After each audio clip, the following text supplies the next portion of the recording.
Hey, hey, hey, hey, hey. I am here. I am here for the final video of the day. And this is Married to Medicine Season 12, Episode 13, Couples Therapy and Paradise Problems. And it shows us some paradise problems up in here. And it starts with old Curtis, and Curtis is putting his foot in his mouth, talking too goddamn much constantly. And I'm like, oh my gosh. And then I'm like, hush, Curtis, shut the hell up, Curtis. With them Bible quotes that you did not go by gracefully next, because you know you didn't go by the Bible quotes that you was trying to quote for Quad and King. Okay, gracefully next. That's why we getting up off of him real quick. We get into Eugene, and Eugene is upset at Damon about Heavenly, and how she's talking about his wife and all this and this and that. But the gag is Toya and Heavenly are the same people. They are the same people. They both got big mouths. They both talk out of turn. They both talk all the time out of turn. Just talk too goddamn much. Right? Okay. And then it's like beating a dead horse at this point. The ladies are not never going to give Toya, respect. Anyhow, at the end of the day, they ain't gonna give Toya no respect. And the reason why is because, she didn't contribute. It's so trivial.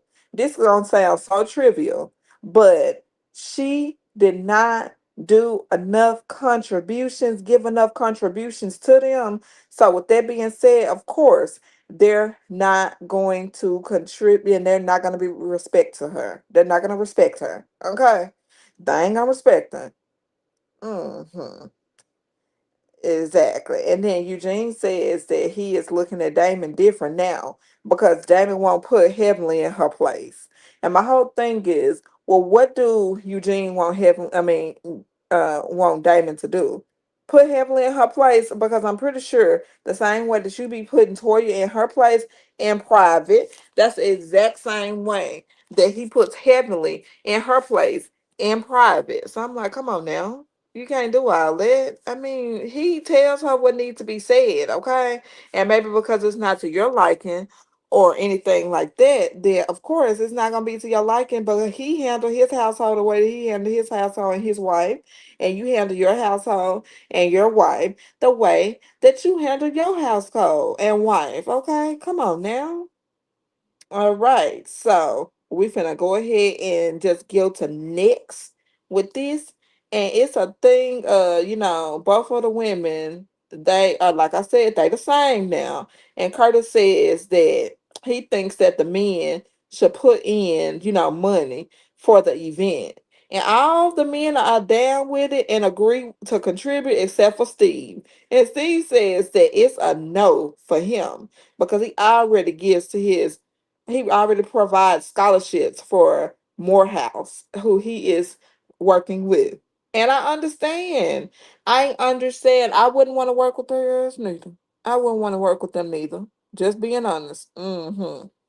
Gracefully next. Okay. And then Toya and Heavenly are by the water getting their day massages, right?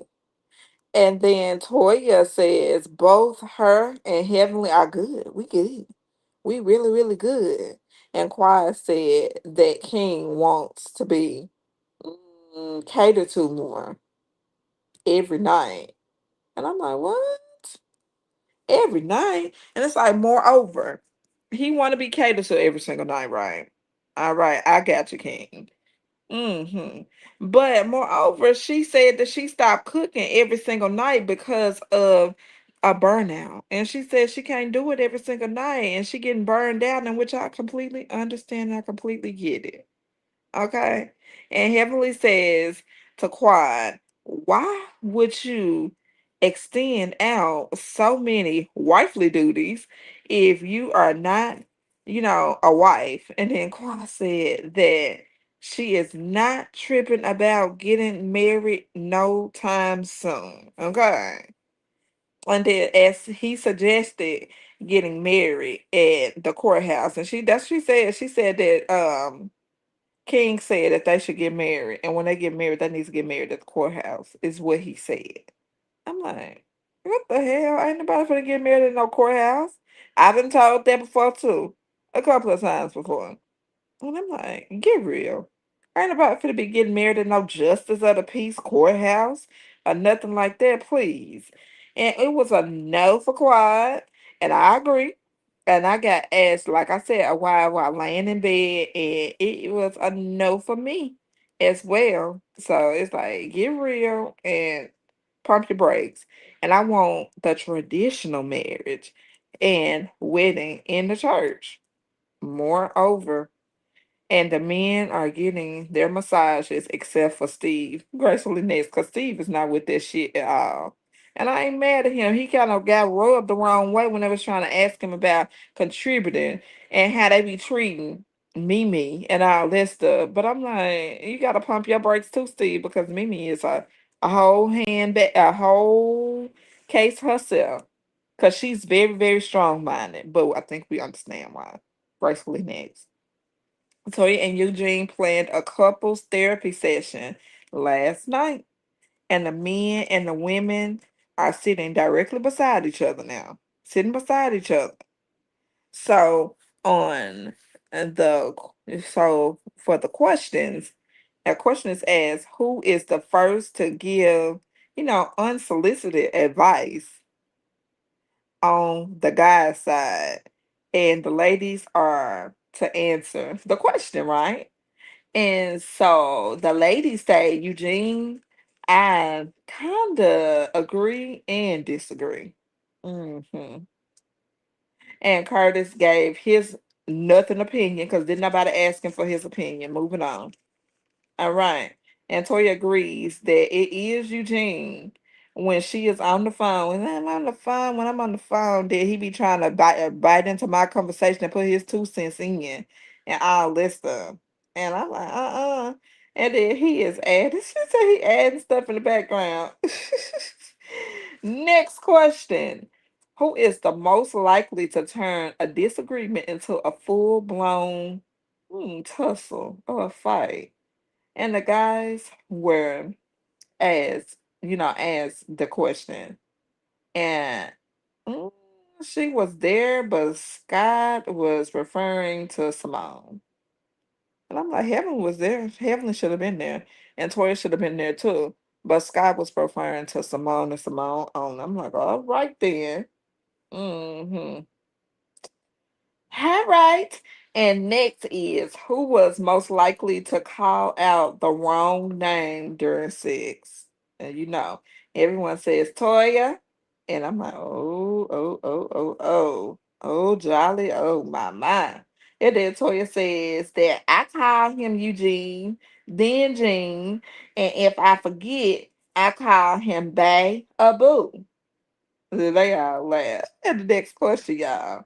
Next question is ask who is the most likely to have a secret life? And Heavenly says, Dr. Jackie. However, then the game is over. Okay.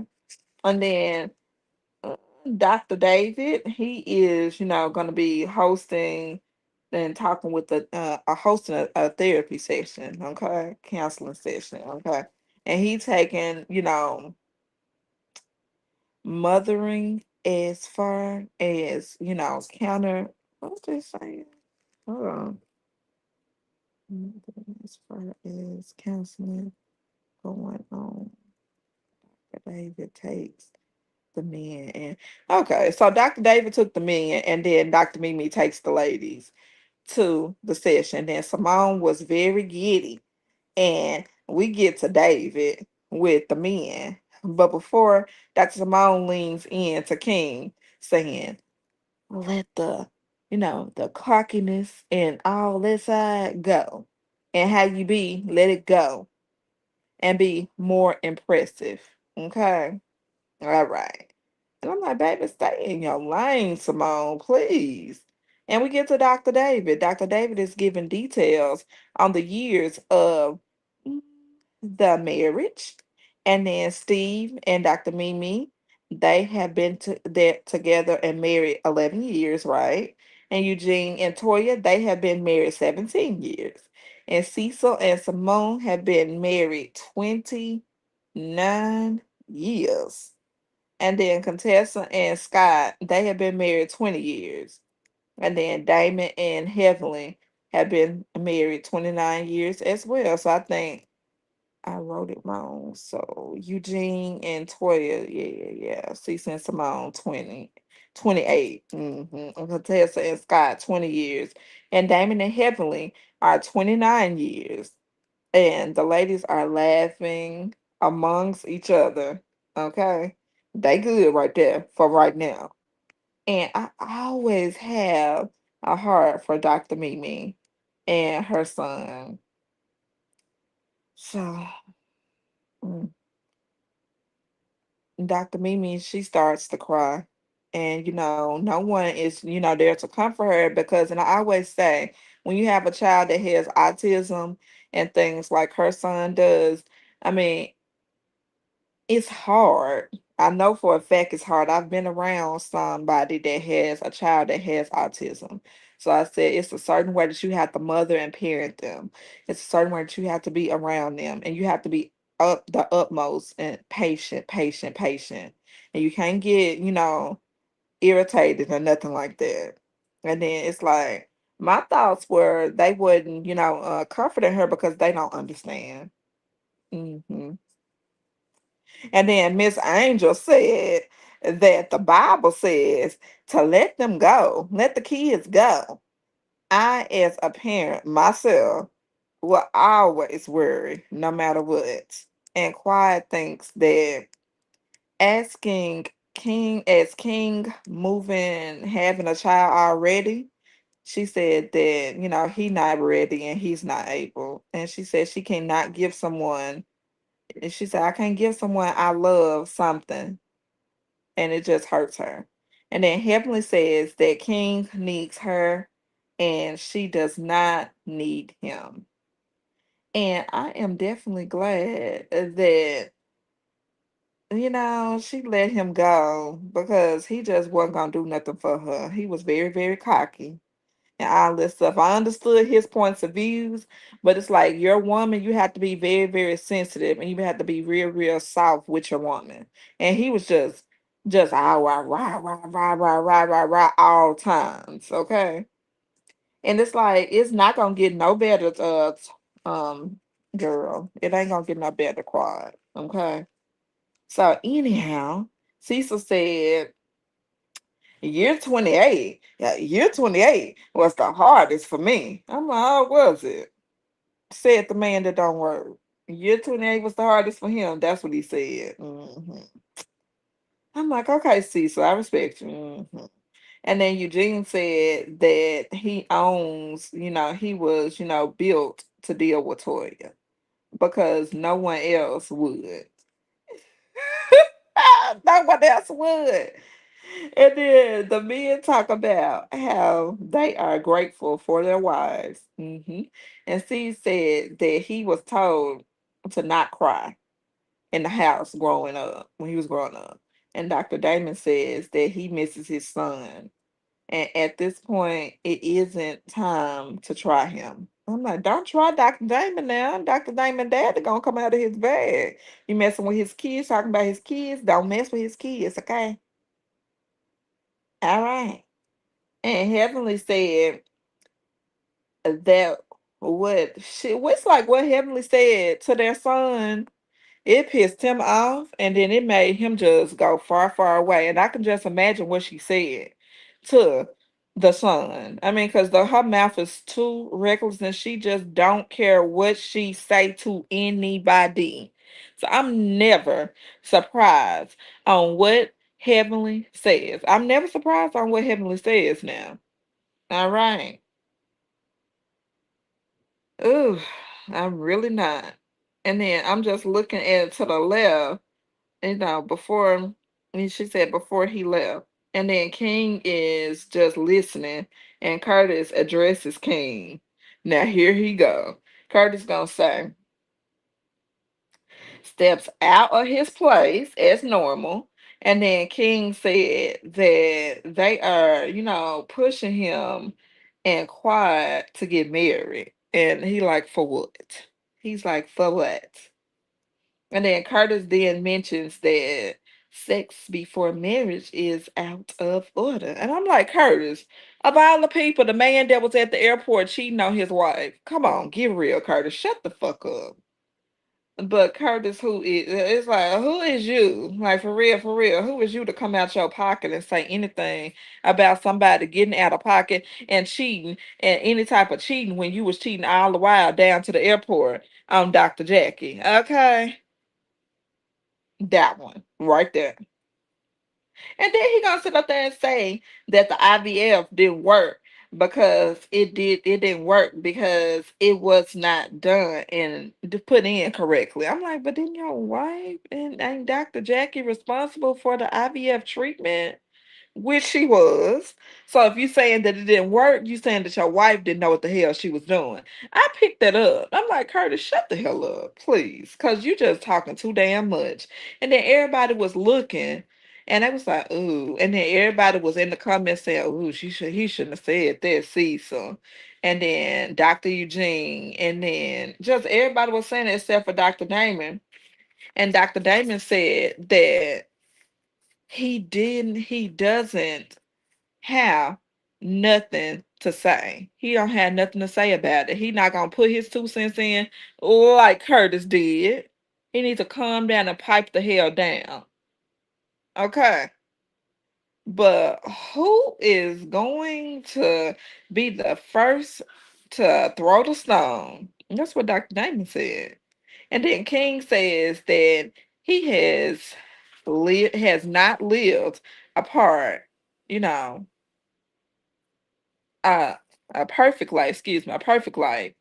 And then he said he doesn't, he says, does he sin? He asking Dr. Damon, do he sin?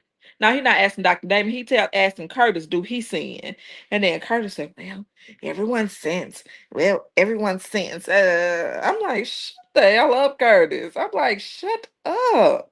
And I'm like, he wouldn't shut the hell up because it's like he kept talking and talking and talking and talking and talking.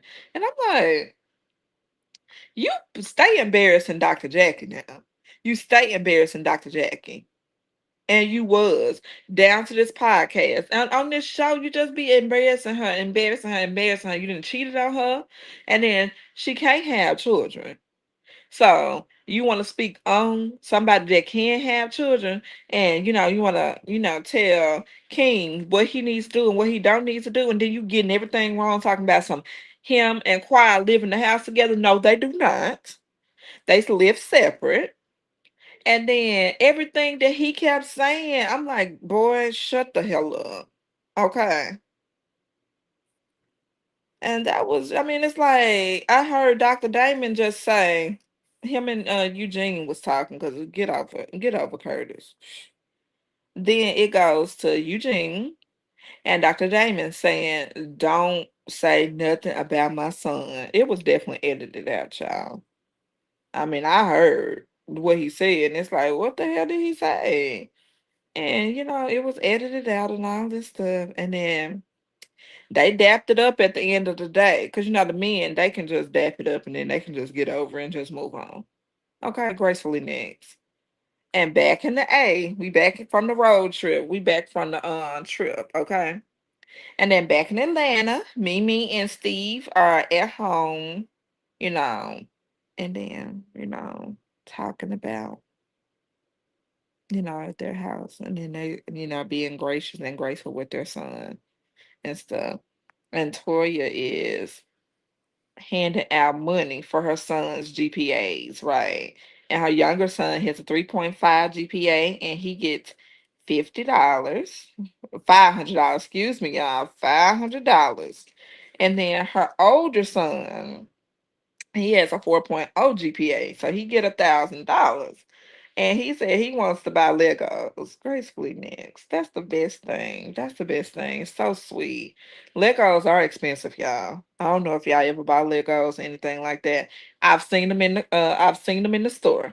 I've seen them in Walmart, and those are collector's things. So he may just have a little hobby and all that stuff, and he wanted to spend buy Legos for his $1,000. He can do what he want to do. Gracefully next. And then we get to the last scene, and Quad has heard about, what Curtis had to say. And then she said that Jackie was the person that helped me with my IVX journey. And I knew that because they showed it on the show. And I'm like, she personally said that she would help Quad with her IVX journey. Okay. She administered because Curtis, shut the fuck up. Because you sitting up there saying that she didn't do it right. You sitting up there talking about, well, your wife must didn't do it right. Because, like I said, she was the person that administered it. Okay. And King and Quiet are talking about Gunna. And he calls her ungrateful. And he just done with her. And he didn't call her ungrateful. And he didn't want to hear nothing else. I'm like, okay, King, don't start bullshit now. And that was the end of the show. That was Married to Medicine, Season 12, Episode 13, Couples Therapy and Paradise Problems. And I want y'all to hype me up, hype me up, hype me up. This is my longest video that I did today because I did basketball, not basketball wives, they don't come on the wall. But I did Love and Hip Hop, and that was about 16 minutes. I already uploaded that. But I hope y'all have a blessed day. And like, comment, and subscribe. What it says right here. Like, comment, and subscribe to my channel, Getting Jazzy with Jazz TV. And I will see y'all a little later. Bye.